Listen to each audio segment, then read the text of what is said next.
Welcome to Chargers Unleashed LA Football Network. We have the one and only Connor Rogers here, NFL Stock Exchange, PFF Savant, NFL Draft Guru. I mean, you got it. He's here for you. Jamal Madney, Will Decker, Dan Wolkenstein. Connor, thanks for joining us, man.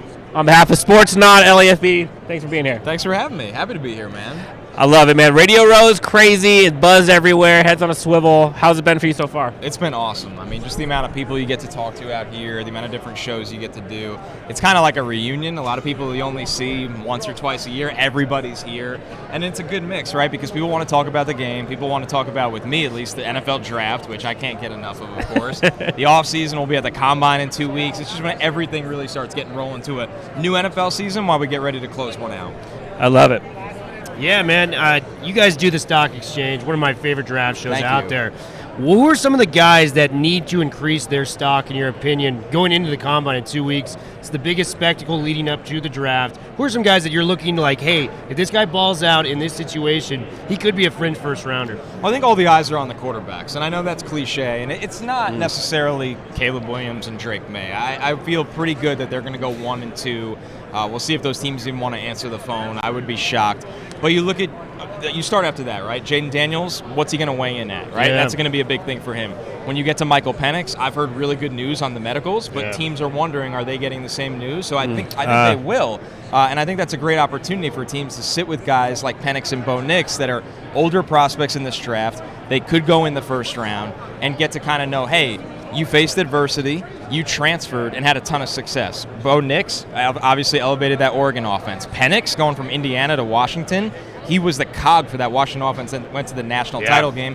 And then you want to talk about a guy that won the national title in J.J. McCarthy, but he doesn't really get the credit for being the reason why. That was an amazing defense. They can run the ball. Obviously, we're going to talk Harbaugh at some point. That's what he's known to do. But McCarthy's a younger quarterback with a big arm and athleticism that we've seen those guys go into the draft process, and they seem like developmental day 2 picks, and then you get to the draft, and somebody's going to take them in the first round. So that's why the quarterbacks, it matters so much, because all it takes is one team to believe in you, and you don't get cute like you do with other positions where you go, maybe I can fill that need in the second or third round. Right. You like a quarterback, you take the quarterback. Yeah. And as if you're focusing on the Chargers, Jim Harbaugh, they obviously don't need a quarterback. They got Justin Herbert, but teams behind them could.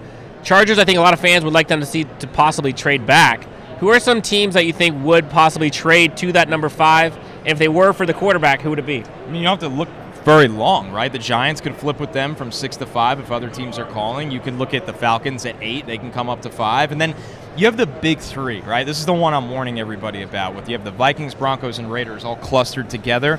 I've already heard all 3 teams are doing the homework on the quarterback class this year heavily. This has already begun. You have Kevin O'Connell. We don't know what the situation is going to be with Kirk Cousins. Yeah. We do know what the situations are in Denver and Las Vegas. They are going to need quarterbacks. Yeah. That's absolutely the truth for Sean Payton and Antonio Pierce. So I think when you look at that, it's hard to imagine them sitting in their spots and just getting a guy unless they're comfortable with the Knicks, Penixes of the world. And then do you have to go up to get somebody? Does this draft just go Caleb Williams, Drake May, Jaden Daniels to New England, and then everybody's in this staring contest of how it's going to go? But if you're the Chargers, you don't want to move further than that, because I think you do want, whether it's a marquee wide receiver, I should say pass catcher, because we should include Brock Bowers in that. Sir. If you want to take a tackle and improve this offensive line and kind of have a bookend with Rashawn Slater, I think that's a more controversial discussion. At 5 especially. At 5 especially, but it might become a little bit more intriguing if you did that at 12 or 13 with extra draft capital to maneuver throughout the rest of the draft. So really that 5 to 10 spot, that's a pivot spot where we could see teams. Because if you're the Cardinals at 4, why would you answer the phone if Marvin Harrison Jr. fell into your lap? You shouldn't. So Phone's off. You talk about teams actually moving, it feels like 5 to 10 is where it gets interesting. Connor, I want to segue a little bit to some of the LA college guys. Okay. You know, some of the non-Caleb LA college guys. We've got the 2 UCLA guys in particular, Leatu Latu, and very curious about your thoughts there in terms of fit, upside. Darius Moasau at linebacker as well is, I think, raising some eyebrows.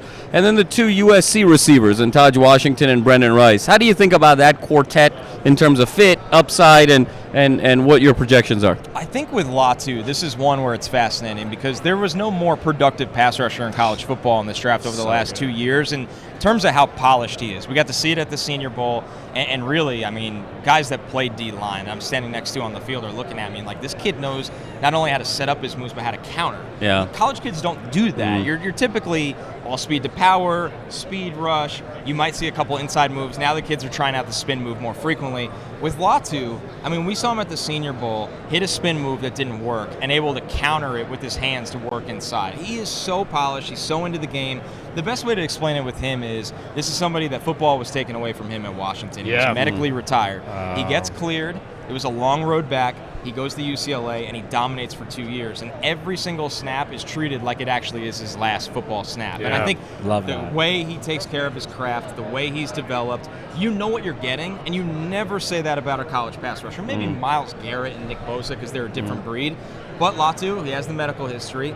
He's simply not going to test like Dallas Turner is going to test, like Chop Robinson is going to test. He's going to be, I think, more of an average tester. So you're probably looking 15 to 25 for Latu, but you're getting a really, really good player. He'll probably be ranked higher than that. Imagine him to the Rams. I mean, that's just an insane conversation to think about. I don't want to miss out on the wide receivers here because I got to talk to Brendan Rice at this event, and I got to see him at the Senior Bowl last week, and I was just blown away when you see a 6'3", 210-pound wide receiver that really dominates physically. He likes to play above the rim. It's interesting when you talk to them and realize it's no surprise, son of Jerry, how serious he takes his craft, how much of a technician he is. He told me, because he was really giving the corners at the Senior Bowl a problem, he was watching all of their film before each practice to learn what their tendencies were and how to beat them. And it showed up on the field. He's really loud. He lets you know it after he catches a pass on you. But it's funny, when you sit with him one-on-one, he's a pretty soft-spoken, very mature, humble guy for a 21-year-old, and very confident. Yeah. And he's already been faced with some adversity. Transferred from Colorado, where he wasn't really a big-time player. He goes to USC, and he caught 12 touchdowns this year. With Taj, by the way, 12 touchdowns, pretty decent. With limited targets, I think that's a big thing, too. With Taj, I wasn't at Shrine, but it sounded like he had a really good Shrine week. And it was unguardable. Yeah, unguardable. And that doesn't surprise me. I did summer scouting on him, and he could simply run away from people. And when you go through scouting wide receivers at its absolute baseline, and it gets more complex than this, you either have to be a technician, really polishing your game, or you have to run away from people. And to me, Taj runs away from people, and the rest can come later as well. The Rams are in a very interesting position. They had their first-round pick, and it feels like since the new millennium came around, it's been a long time. This is coming off of a hell of a draft for them, too. Puka Nacua, Kobe Durant, and then you got Kyron Williams a year before. They're building this young nucleus.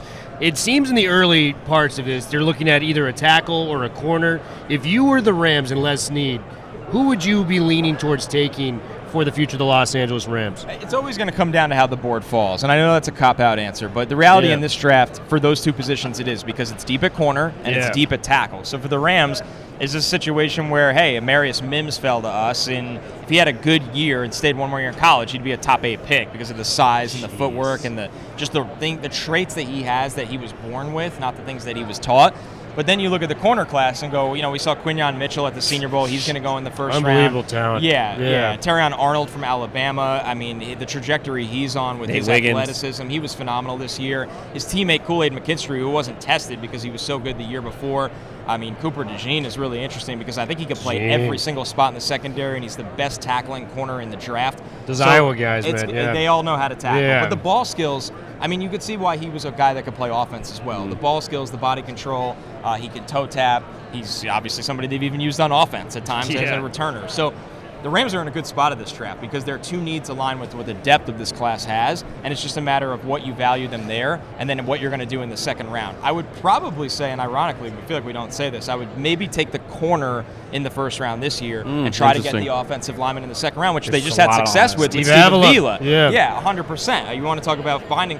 McVay's a very good offensive line scout. He knows who fits his complex run scheme. I trust the Rams to get offensive line talent on day 2. And before I give it back to Danny Dub, if Fuaga is there, the Oregon State tackle, this guy was special at the Senior Bowl. Those two battling Rams with Latu, if he's there at 19, would you seriously consider that over a corner? I think they would run in the card. Because I think Fuaga's an ink in the top 12 at this point, which speaks to the kind of year he had, honestly. Yeah. All right, so Chargers, the whole phrase of "We are the storm" now. Jim Harbaugh now in LA, kind of bringing fireworks all over the place. Him now at the helm. Obviously, you don't need a quarterback at 5, but What does Jim Harbaugh bring to them in terms with Joe Ortiz from the Ravens, which is kind of a really integral part in draft and offseason? What does the draft look like for them with those two guys? I think they want to line up and punch you in the mouth right across from you. And that's very simple football guy talk, but it's something the Chargers maybe have been missing for a little bit. Yep. And it's something that in that division you are going to have to do to survive. I mean, we were talking to Max Crosby today. The way the Raiders are going to build, that's how the Raiders are going to be. The Raiders are going to run the ball right at you, and they're going to be the big bad bullies. The Chiefs, everybody gets caught up because of the aura of Mahomes. The Chiefs are a physical, run the ball, play defense team. Sean Payton's going to have the Broncos humming the same way. The Chargers need to keep up. The best thing is they got one of the best guys in all of football in Harbaugh to do that. Ortiz comes from Baltimore. He knows how to build it. You're going to build the offensive line. You're going to be a tough team. It also makes you wonder, is this a team that's going to value the tight end position more than others? And that's when you think of Brock Bowers at 5, because he's the best tight end prospect we've seen in how long. And people are like, well, what about Kyle Pitts? Different planet. I mean, Bowers was his offense as a freshman and a sophomore player. Wow, okay. I mean, when you look at it in that regard, I'm fascinated to see what they do, what they value, because they need help in the secondary, so you can't entirely sleep on corner, especially if they move back. You could argue they need a wide receiver, but at the end of the day, do they like their wide receiver room and trust that more than other rooms? But I think the most important thing is they want to play a little heavier. They want to protect Herbert while also having the threat of the run to open up the play-action game for Herbert down the field. And you talk about offensive weapon earlier, like Brock Bowers, you got Malik Neighbors, you got Roma Dunze, a whole bunch of guys there. A lot of people talk about like the analytics or like the positional value piece of why not to go Brock Bowers. What do you say to the argument, or like, is there truth to that? Does it matter? Do you think teams care, or is it more like find the right player for your team at the best position? So I would say if he was a guy that played 90% of his snaps in line, I would agree with them. But they use him like a wide receiver. So you have to ask yourself, is he actually just a tight end, or is he an offensive weapon? This is somebody that played the slot. He played out wide. He played in line. He could play in the backfield. That is a true offensive weapon. And the fact is, this is somebody that lined up outside and they threw him go balls to jump over corners to make plays. This is not, your traditional 270-pound inline tight end that's going to block 70% of his snaps. He's running real routes. He's lethal after the catch. He's lethal before the catch. He's great at the catch point. He's tough as hell. So I think that's where you have to make that distinction of usage, not position, usage, right? So, and I think that's where Bowers kind of separates himself from your traditional tight end prospect. So if it was you, Bowers or wide receiver, pick your poison. It would be Marv Neighbors Bowers for me. Wow. Yeah. Ooh, okay. And if you take Rome, you're not going to kill that pick because Rome's going to be a phenomenal player. Okay. Connor, I want to close with this. I want to ask you the Caleb Williams question. And on the one hand, when we've assessed Caleb Williams, there's the school of thought that he's a once-in-a-decade type of generational prospect.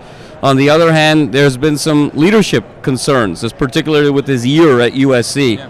How do you evaluate Caleb Williams overall as a prospect, and what would you do at 1 if you were Chicago? Well, I think the talent is incredible. There's no denying that. I wouldn't go as far to say as he's, the best since Luck or whatever. We've done this with Trevor Lawrence. We've done this with, Joe Burrow, quarterbacks over the years. I think Caleb, deserves to go number 1 overall, and he's worthy of that talent. I think his play style, where it got a little carried away, was, a lot of people like to compare him to Mahomes this summer. I think he plays a little bit more like Kyler Murray right now, and that's not to mean that he can't grow into something. Kyler is very good, by the way. It's funny how people have the perception of Kyler Murray. Yeah. But I think with Caleb Williams, it almost doesn't matter necessarily what I think of that situation in terms of the intangibles, what the teams get at the NFL Combine, and we're going to know. If he goes number 1 overall, teams sat with him at the Combine and heard everything they had to hear. They went into USC and talked to people that coached him, worked with him, his teammates, and the only guy I've talked to about him that had a direct relationship with him was Brendan Rice, and Brendan Rice will stand on the table for Caleb Williams like it was his own brother. I mean, and that means a lot. It means a lot. He was his wide receiver quarterback connection. So I'm not buying the downfall because of that. I think that what you can say is he's had a little bit of adversity this year, and it did not go well. And there are other guys in this class, like Penix, like Nix, that are older, more experienced, like Sam Hartman, that have handled adversity already. So that's what teams are going to want to know with Caleb Williams. But in terms of the talent, it's just undeniable. And that's why you take a guy like that number 1 overall. And you need to distinguish as an evaluator, is this guy immature or is he highly competitive? Because there is a weird fine line between the two. Interesting. Yeah, I see that completely, man. Well, I just want to thank you so much for coming on, dude. I mean, the Stock Exchange is one of the best shows out there. It's absolutely an honor to be talking ball with you, man. Thank you, guys. We got to get you out of here with your predictions. We got Connor Rogers having to predict Rams, Chargers. You can do day 1, or you can go round 1 and 2. But Chargers, Rams, Who are their predicted players that they select? I'll go Bowers for the Chargers. For the Chargers. Fun, yeah. For the Rams, this is where it gets a little bit more trickier as we go down the board. I'll say corner. We'll go Quinyon Mitchell. Come on, man. You're sprinting that card in for sure. For sure. Connor, man, thank you so much for doing this. Absolutely. So much fun. Pumped to see what you guys keep doing. Keep publishing. Keep pushing, dude. You guys are crushing it. Thanks for having me. Thanks for having me. I appreciate the All right, man. words. Thanks so much.